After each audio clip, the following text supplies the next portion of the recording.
வணக்கம் நண்பர்களே. இன்றைய இரையாற்றல் பகிர்தலுக்கு வந்திருக்கிற அனைவரையும் வரவேற்கிறேன். நேற்று கலந்துரையாடல் கூட்டம் சிறப்பாக இருந்துச்சு. எல்லாரும் இன்னும் மற்றவங்களும் அவங்களுடைய கருத்துக்களை பதிவு செய்வது நல்லது நண்பர்களே. நம்ம அன்றாட வாழ்க்கையில் சந்திக்கக்கூடிய ஒவ்வொரு விஷயத்தையும் நம்ம மையத்திலிருந்து நம்ம அணுகும்போது எல்லாம் சிறப்பாக இருக்கும்.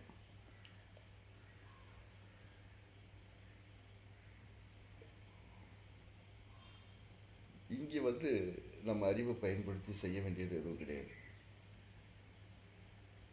நம்ம அனுபவத்தை பயன்படுத்தி செய்ய வேண்டியது இது எதுவுமே கிடையாது. எல்லாமே தன்னியல்பாக நிகழ்காலத்தில் சிறப்பாக நடக்கும்.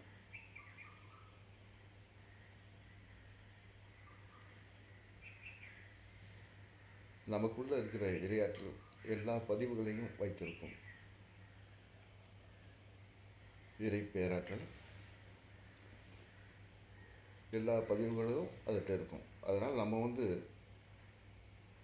அது தனியாக ஞாபகம் வச்சுக்க வேண்டிய அவசியம் இல்லை.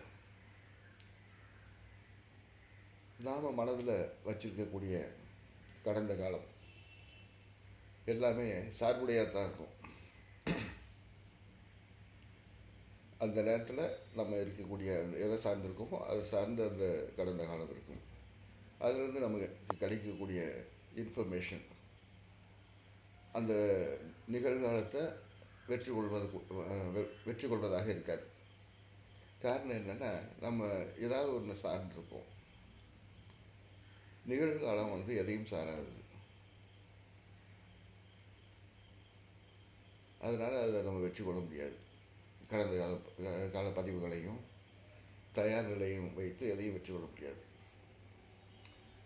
விழிப்புணர்வு மட்டுமே வெற்றிக்கு வித்திடும். விழிப்புணர்வு மட்டுமே வெற்றியை தரும்.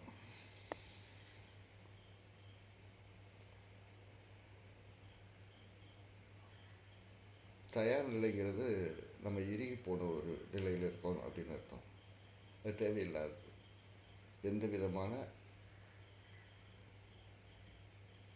முன்னேற்பாடுகளும் இல்லாமல் நிகழ்காலத்தில் நாம் ஒரு விஷயத்தை செய்யும்போது அது சிறப்பாகவும் மென்மையாகவும் எளிமையாகவும் முடியும்.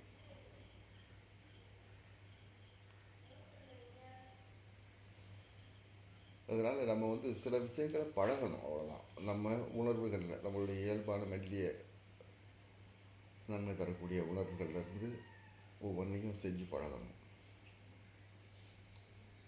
செய்ய செய்ய அழகாயிடும். நம்மகிட்ட இருக்கிற அந்த வளையங்கள், தடைகள்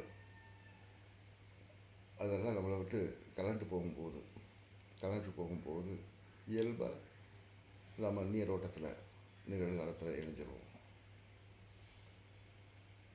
அது எந்த விதமான சுமையும் இல்லாமல் நம்ம பயணத்தை கொண்டு போகிறதுக்கு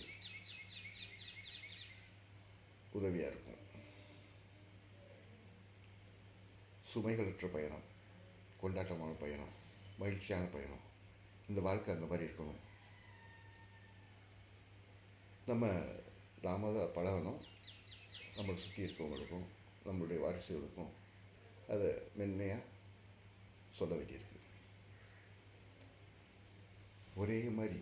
ஒரே மாதிரி குண்டு சட்டிக்குள்ளே குதிரை ஓட்டிக்கிட்டு இருக்க வாழ்க்கை அதுதான் இப்போ வாழ்ந்துக்கிட்டு இருக்கோம்.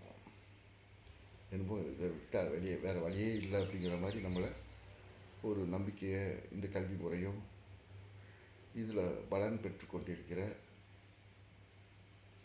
நபர்களை நம்மளை உருவாக்கி வச்சுருக்காங்க. அவங்க தான் இந்த கேடுகள் எல்லாத்தையும் சகிச்சுக்கிறதுக்கான விஷயத்தை நம்ம மேலே திணிச்சு வச்சுருக்காங்க. இயல்பாக இருந்தோம்னா, நிகழ்காலத்தில் இருந்தோம்னா இவர்களோட தடைகள்லாம் ஒரு பெரிய பொருட்டாக நம்ம எடுத்துக்க வேண்டிய அவசியம் கிடையாது. இவர்களால் எதுவும் பண்ண முடியாது. நமக்குள்ளே இருக்கிற இறை பேராற்றல் சரியான வழியை காட்டும். சரியான பாதையில் நம்மளை கொண்டு போகும்.